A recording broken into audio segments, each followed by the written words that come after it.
Maybe moving to a totally different country will be good for you, despite having to start from zero. There's value in other people's experiences, but some things you just have to experience yourself and see how you react to them. Not investing when you had the capital for it. This is pretty much self-explanatory. The best time to invest is when you have the money for it. You're not going to time the market, and the only way to predict if a company will be successful is if you run the damn company yourself.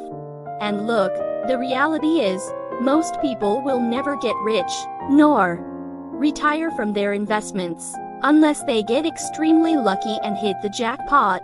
You're not investing to get rich, you're doing it to have a little safety net under you. A little pocket of financial security that can carry you if something bad happens. It's also a really good instrument that teaches you how to be patient. You know someone is bad at investing if they check the stock market every 30 minutes. Point is, investing some of your capital in something that increases in value over time is never a bad idea.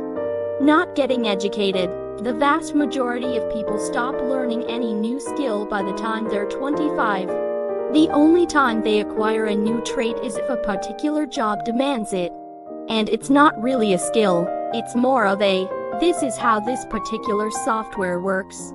So their own personal software, their way of thinking is stuck in time. The world is at a version 10.0, while you're still running at version 1.1. This becomes crucially apparent when you're, like, 50 years old and have no idea what the heck is going on around you. You see these people every day, lost in time, with old ideas and outdated mindsets. Their life progress bar stopped moving years ago. Some didn't know they had to keep pushing that bar themselves, and others just don't know how to do it. But as far as we know, there's only one app specifically designed to accelerate your progress in life. If you don't want your progress bar to stop forever at loading, go to alex.com/app and download it. It's a free download and you get a 7-day free trial on us. We'll take your brain to the gym and guide you to the most valuable 15 minutes of your day every day. That's alex.com/app. Sitting in a bad place. This applies both physically and emotionally. If things were shitty for the past 20 years, guess what? They're not gonna magically get better in the next 20. That's how people get addicted to gambling. As a matter of fact, it takes a lot of energy, finesse to understand when and how to course correct. You see, the true cost of quitting too late is not in the resources you wasted, but in the opportunities you had to close the door. That's the real pain, and that's what's going to haunt you 20 years from now. Choosing to downgrade for convenience instead of paying for it.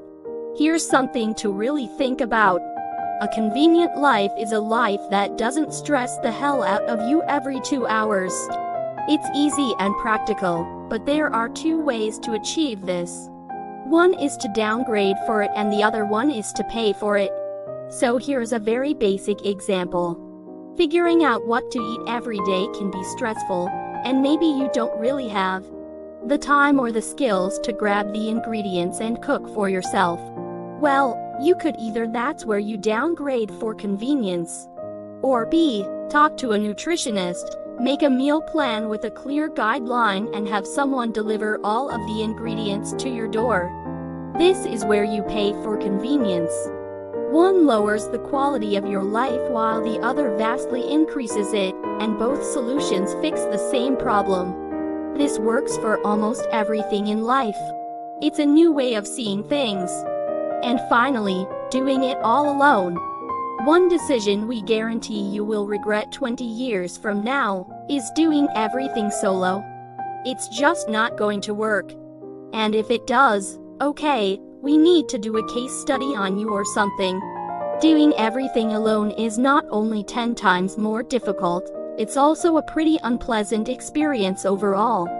Think back on some of your fondest memories and see in how many of them you're all alone, surrounded by no one. That's pretty indicative of what the future will be like. A good life is meant to be shared, or else it gets kinda pointless. And of course, we saved a bonus for everyone sticking around until the very end. Pursuing a watered-down version of your dream. Here's something very few people are aware of. It takes the same amount of effort to dream big as it does to dream small. That's because it's just not a linear thing. If it takes you a year to make $1 million, that doesn't mean it's going to take you 1,000 years to make $1 billion. The same logic applies to the amplitude of your dream. If you're one of the lucky ones that has a dream worth pursuing, you might as well make it outlandishly big and just go after it. And, in a way, it actually makes more mathematical sense. Anyhow, we hope you learned something valuable here today, H&HSER. We'll see you back here next time.